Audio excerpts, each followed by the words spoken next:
Hello everyone, जैसे कि हमारा चैप्टर चल रहा था स्ट्रक्चर ऑफ एटम। ओके, अब यहाँ पर my next topic is electromagnetic spectrum. Okay, electromagnetic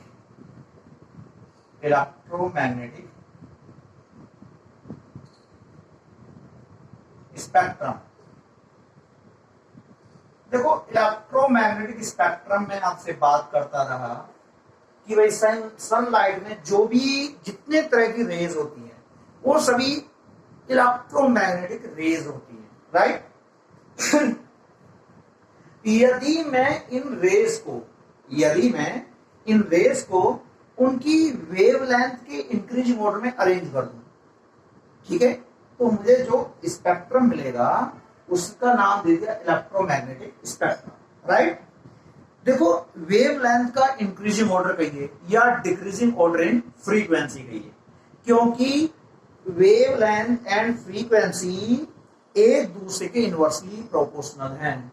यदि हमारी वेवलेंथ कम होगी तो फ्रीक्वेंसी ज्यादा होगी, ठीक है। यदि फ्रीक्वेंसी कम है तो वेवलेंथ ज्यादा है, ठीक है। तो यहां पर आप लिखेंगे इलेक्ट्रोमैग्नेटिक स्पेक्ट्रम में electromagnetic radiation are arranged, dash आगे लिखेगा, electromagnetic radiations are arranged in order of their increasing wavelength,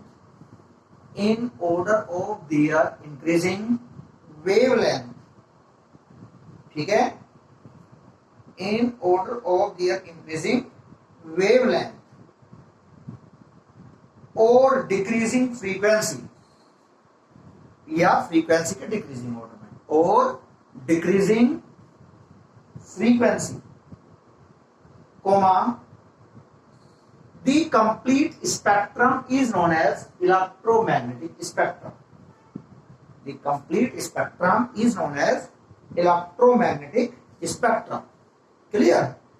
देखो, उसने कह दिया जो भी हमारी वेव्स हैं, जो भी हमारी इलेक्ट्रोमैग्नेटिक रेडिएशन है, यदि मैं उन्हें उनकी वेवलेंथ के इंक्रीजिंग ऑर्डर में अरेंज कर दूं या फिर उनकी फ्रीक्वेंसी के डिक्रीजिंग ऑर्डर में अरेंज कर दूं, तो जो स्पेक्ट्रम मेरे को मिलेगा, कंप्लीट स्पेक्ट्रम, हम उसे बोलते हैं electromagnetic spectrum, right.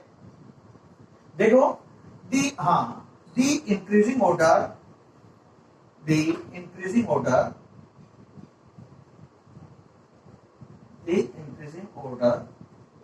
of their wavelength, the increasing order of their wavelength is, देखो, सबसे कम जो वेवलेंथ होती है, राइट, वो होती है कॉस्मिक रेज की, ठीक है। कॉस्मिक रेज की वेवलेंथ सबसे कम होती है, क्लियर। इससे ज्यादा जो कॉस्मिक रेज है, इनसे ज्यादा वेवलेंथ होती है गामा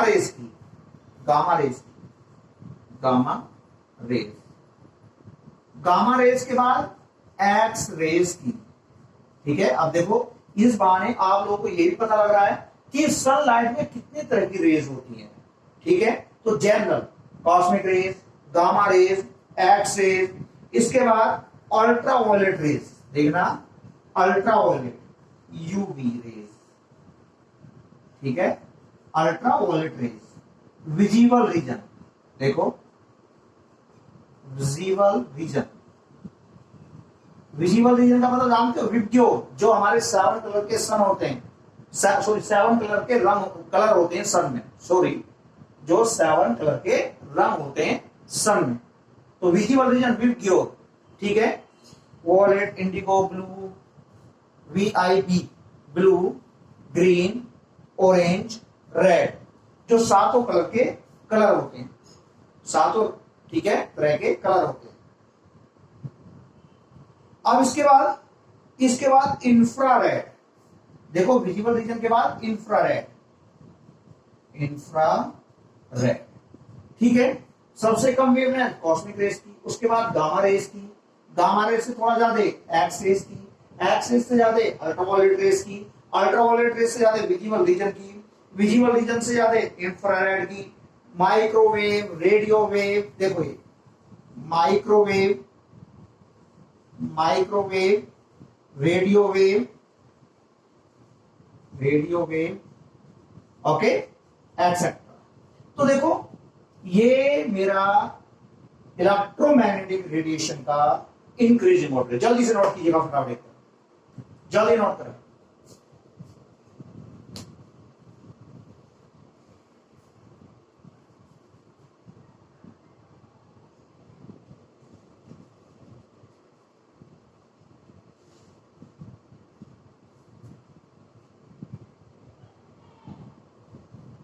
ओके अब इसके बाद, हाँ अब इसके बाद आप लोग हेडिंग डालेंगे। देखो ठीक है, ये इलेक्ट्रोमैग्नेटिक स्पेक्ट्रम का आप लोगों को पता लगेगा। अब यहां पर लिमिटेशन ऑफ इलेक्ट्रोमैग्नेटिक रेडिएशन, ठीक है, लिमिटेशंस ऑफ इलेक्ट्रोमैग्नेटिक रेडिएशन देखिएगा, लिमिटेशंस ऑफ इलेक्ट्रोमैग्नेटिक रेडिएशन, हाँ limitations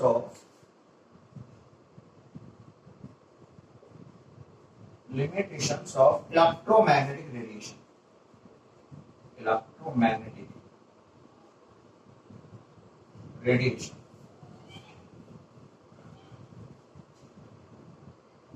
ठीक है, limitations of electromagnetic radiations, clear. तो लिखेंगे डैश आकर, हाँ इट कैन नॉट एक्सप्लेन, जो आपकी इलेक्ट्रोमैग्नेटिक रेडिएशन है, डैश आगे लिखेगा, it can not explain, clear, हाँ it can not explain. Number 1, the nature of emission of radiation from hot bodies, clear, okay, हाँ the nature of emission of radiation from hot bodies, bracket में लिख लो black body radiation, ठीक है, ये black body radiation को explain नहीं कर सका, okay. Number 2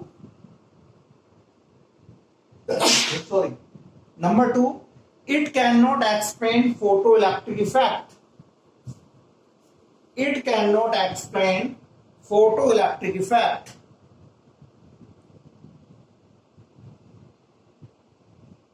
okay. Number 3, variation of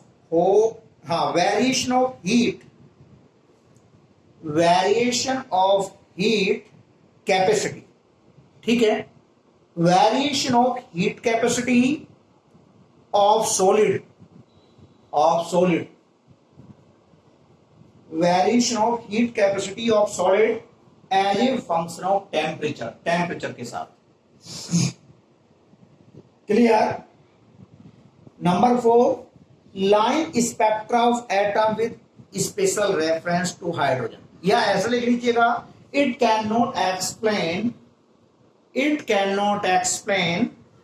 line spectra of atom, it cannot explain line spectra of atom with special reference to hydrogen,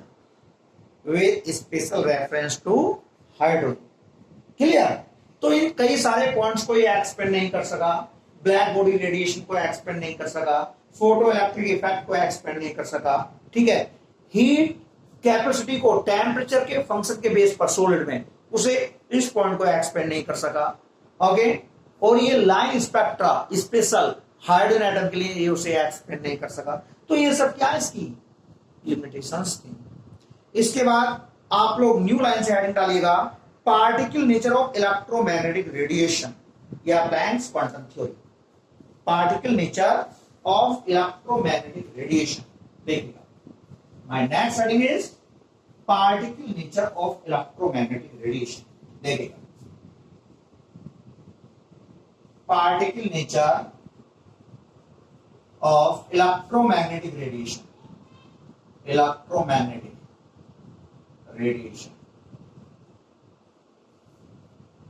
ठीक है, particle nature of electromagnetic radiations या फिर Planck's Planck's quantum theory, right, Planck's quantum theory, हाँ, Planck's quantum theory लिखिएगा। Planck's quantum theory में पहले आप लिखिएगा, लिखो to explain the phenomena of black body radiation, जल्दी से लिखें, हाँ, to explain the phenomena of black body radiation, to explain the phenomena of black body radiation and photoelectric effect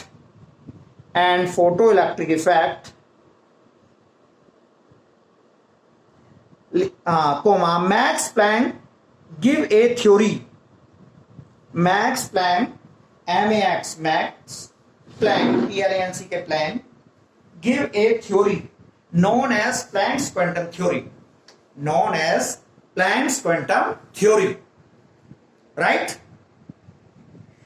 Full stop लगा न्यू लाइन से लिखिएगा। The main points of this theory are given below. The main points of this theory are given below. Number one लिखिएगा, the radiant energy is emitted or absorbed. The radiant, RADIANT, the radiant energy is emitted or absorbed discontinuously in the form of small packets of energy. Clear? The radiant energy is emitted or absorbed discontinuously in the form of small packets of energy called quantum. Full stop. In case of light, the quantum is known as photon. Sunlight के case में हम क्या कहते हैं? Quantum को photon. In case of light, the quantum is known as photon. Clear? Number 2 लिखिएगा, number 2, the energy of each quantum is directly proportional to the frequency of radiation. The energy of quantum, number 1 हो गया, number 2, the energy of quantum is directly proportional, the energy of quantum is directly proportional to the frequency of radiation, to the frequency of radiation. देखो ये new frequency है, E equal H new, H क्या आपका Planck's constant, Planck's constant, ठीक है, हाँ, और देखिएगा जो यहां पर वैल्यू ऑफ एच है 6.626 इंटू 10 टू द पावर -27 अर्थ, देखिएगा value of H 6.626 into 10 to the power -27 अर्थ, हाँ, अर्थ या -34, हाँ, अर्थ सेकेंड, सॉरी, अर्थ सेकेंड या 10 to the power -34 joule second. Clear? Earth second. इसके बाद नंबर 3 लिखिएगा, the total amount of energy emitted or absorbed by whole number of quanta. जल्दी से लिखें, number 3, the total amount of energy emitted. देखो ये बच्चों इसे करके ना, the energy of quantum is directly proportional to the frequency, E equal h nu. h यहां पर कांस्टेंट है जिसका नाम प्लैंक्स कांस्टेंट है और h की वैल्यू ये है, राइट? इसे यहां तक नोट करने के बाद अब जाकर पॉइंट नंबर 3 लिखोगे, लिखिएगा पॉइंट नंबर 3, दोबारा से बोल रहा हूं, हाँ, the total amount of energy emitted or absorbed, the total amount of energy emitted or absorbed by whole number of quanta, the total amount of energy emitted or absorbed by whole number of quanta, ठीक है?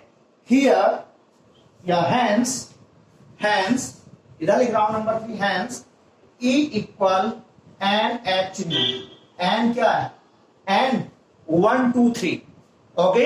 N, hello everyone, जैसे कि हमारा chapter चल रहा है structure of atom, और इसमें मेरा टॉपिक अब स्टार्ट होगा ब्लैक बॉडी रेडिएशन. देखो, black body radiation,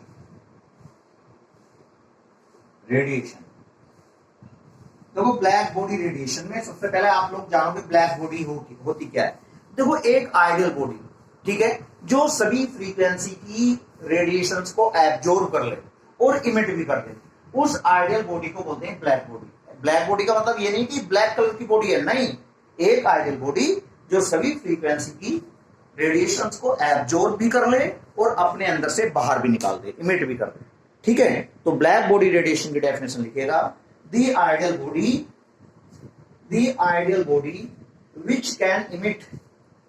which can emit or absorb all frequency radiation।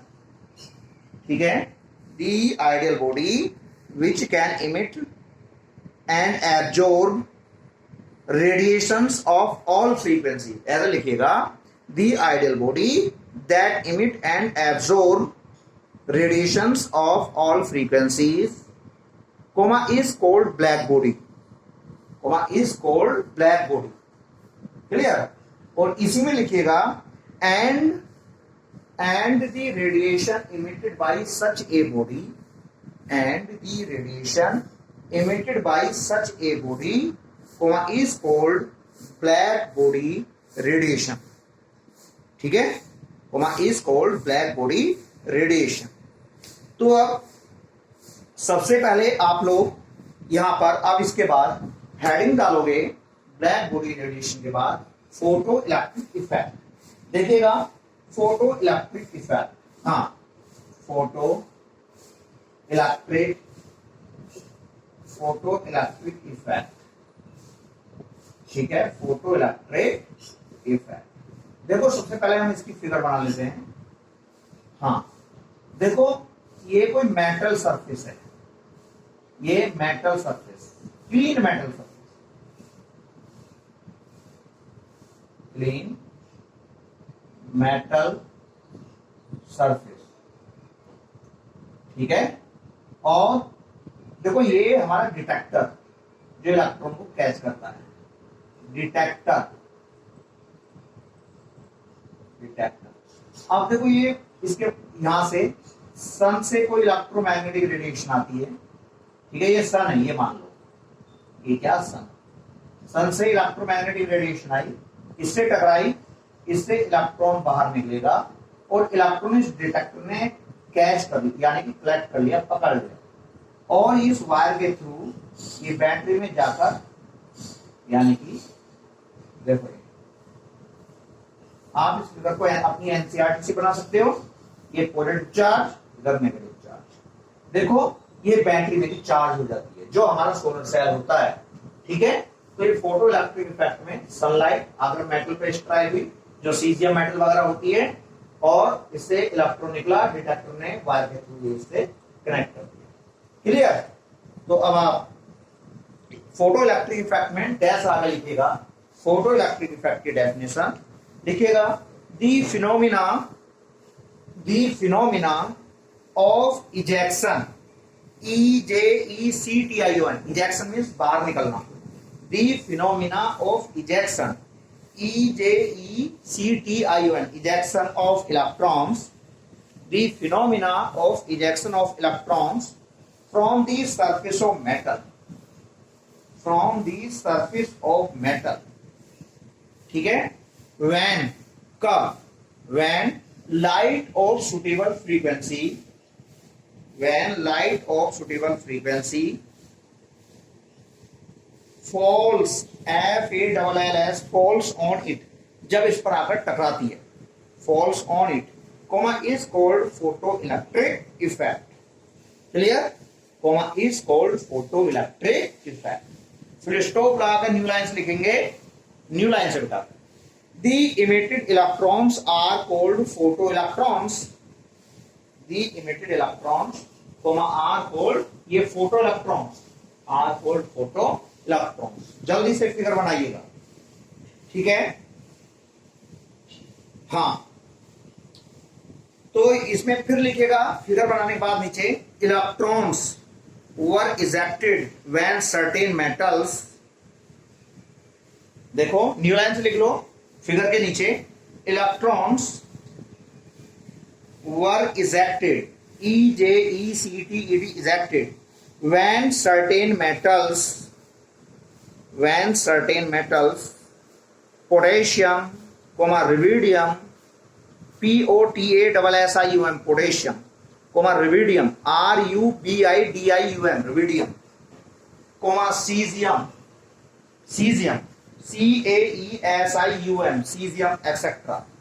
ठीक है, were exposed to a beam of light, were exposed to a beam of light.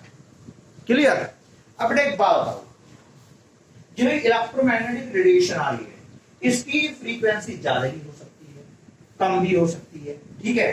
तो एक इस यानी इलेक्ट्रोमैग्नेटिक रेडिएशन की minimum frequency कम से कम जिसके द्वारा मेटल के सरफेस से इलेक्ट्रॉन निकल जाए। देखो मिनिमम फ्रीक्वेंसी पर जिस पर इलेक्ट्रॉन मेटल के सरफेस से बाहर निकल जाए उसे बोलते हैं थ्रेशोल्ड फ्रीक्वेंसी। लेकिन थ्रेशोल्ड फ्रीक्वेंसी से ज्यादा फ्रीक्वेंसी से भी इलेक्ट्रॉन बाहर निकल सकते हैं। यहाँ पर मिनिमम फ्रीक्वेंसी को हम जिसके द्वारा इलेक्ट्रॉन बाहर निकल जाए उसे थ्रेशोल्ड फ्रीक्वेंसी के नाम से जानते हैं। तो अब न्यू हेडिंग डालिए थ्रेशोल्ड फ्रीक्वेंसी, ठीक है?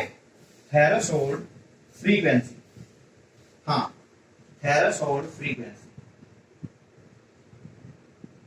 Threshold frequency.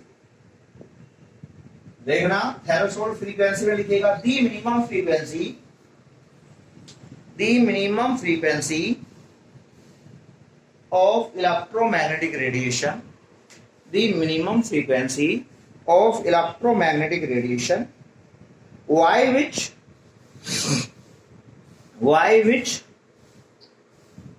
electron can emit from the surface of metal, y which electron can emit from the surface of metal, is called threshold frequency. बेटा थ्रेशोल्ड फ्रीक्वेंसी को न्यू नोट देखो zero बना देते हैं side में, threshold frequency के पास ये और बना लो, ठीक है? Is known as threshold frequency. अब थ्रेशोल्ड फ्रीक्वेंसी बात, ठीक है? The minimum frequency of electromagnetic radiation why which electrons can emit from the surface of metal, okay, is called threshold frequency. Now my new heading is explanation of photoelectric effect. देखो explanation of photoelectric effect, ठीक है? देखिएगा explanation of photoelectric effect, हाँ explanation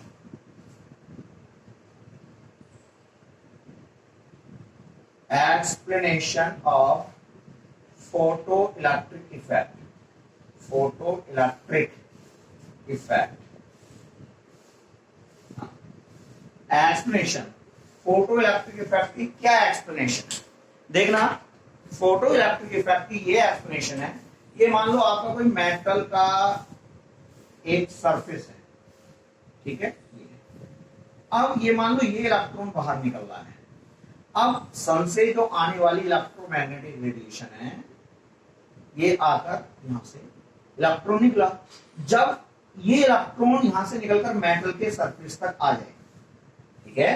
ये electron यहां से निकलकर metal के सरफेस तक आ जाए, इसे तो बोलते हैं फोटोइलेक्ट्रिक इफेक्ट। यहां पर आकर इलेक्ट्रॉन की वेलोसिटी जीरो हो जाए, ठीक है? कोई फर्क नहीं पड़ता, रुक जाए, कहने का मतलब ये है, कहने का मतलब ये इलेक्ट्रॉन निकल के यहां से यहां पर आ गया, इसे इस फिनोमिना को बोलते हैं फोटोइलेक्ट्रिक इफेक्ट।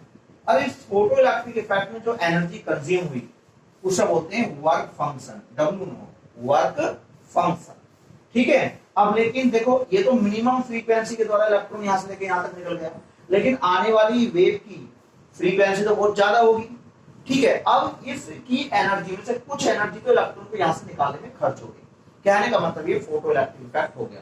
लेकिन बाकी बची हुई एनर्जी ने इस इलेक्ट्रॉन की स्पीड को बढ़ा दिया, ठीक है? इस इलेक्ट्रॉन की स्पीड को बढ़ा दिया, तो यहां पर क्या होगी जब मूव कर रहा है काइनेटिक एनर्जी के, ठीक है? काइनेटिक एनर्जी ये वर्क फंक्शन। तो जो अब आने वाली वेव की जो एनर्जी वो तो H new, E equal H new, ठीक है?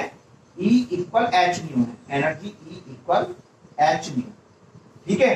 तो जो टोटल एनर्जी तो क्या ई यानी H new, H new energy में से कुछ तो खर्च हो गई वर्क फंक्शन में यानी फोटो इलेक्ट्रिक इफेक्ट में बाकी बची हुई एनर्जी से क्या किया, इलेक्ट्रॉन की काइनेटिक एनर्जी को इंक्रीज कर दिया। ठीक है, एच न्यू, डब्ल्यू नॉट का फॉर्मूला भी है H nu nought, W nought equal H nu nought plus kinetic energy half M V square. तो ये फॉर्मूला आप लोगों को याद होना चाहिए। तो जल्दी से आप लोग फोटो इलेक्ट्रिक इफेक्ट में सबसे पहले ये फिगर बना रहे 8 साइड, ठीक है। उसके बाद लिखिएगा द मिनिमम एनर्जी वाई, लिखिएगा जल्दी से photoelectric effect, explanation of photoelectric effect में the minimum energy by which electron emit from the metal surface, the minimum energy, जल्दी से लिखें डैश लाकर, the minimum energy by which electron emit from the metal surface, comma is known as work function, comma is known as work function, ठीक है। and other energy increase the velocity of electron, increase the velocity of electron। बेटा उसके बाद ये derivation आप लिख लीजिएगा, ठीक है। हाँ, यहां पर कह सकते हो एनर्जी ऑफ स्ट्राइकिंग फोटोन, देखो ये क्या है, energy of photon, energy of photon, जो यहाँ पे फोटोन आ रहा है इलेक्ट्रोमैग्नेटिक रेडिएशन इक्वल, ये क्या है, work function, work function plus kinetic energy. ये लो सिंबॉलिक फॉर्म में मैंने यहां पर लिख दिया। अब देखो आपको पता है एच प्लैंक्स कांस्टेंट है, प्लैंक्स कांस्टेंट, न्यू नोट जानते हो, थ्रेशोल्ड फ्रीक्वेंसी है, थ्रेशोल्ड फ्रीक्वेंसी, ठीक है, threshold frequency, okay. And mass of electron, V velocity, जानते हो आप इन बातों, ओके क्लास। इसके बाद देखो limitation of Planck's quantum theory, मेरा एक हेडिंग को डाल लो, limitation of Planck's quantum theory, okay, limitation of, limitation of Planck's quantum theory, जल्दी से हेडिंग डालिए और लिखिएगा, लिखिएगा limitation of Planck's quantum theory में देखो Planck's could not explain quantized of energy. Planck could not explain the quantized quantization. Quantization. Planck could not explain the quantization of energy. Okay, full stop. He also remained unable to explain the distribution of. He also remained unable to explain the distribution of intensity in radiation,